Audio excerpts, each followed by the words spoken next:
Hello everyone, Jake Animations and Music here, and here's how I make that weird banging sound. Son of a biscuit. I really hope my controller isn't damaged from that. Probably should have moved it first. So I have this toy box filled with cars, and then all I do to make that weird sound Megatron made when he moved is this.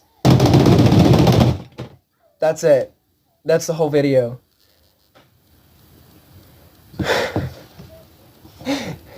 Orion, I think you may have found it.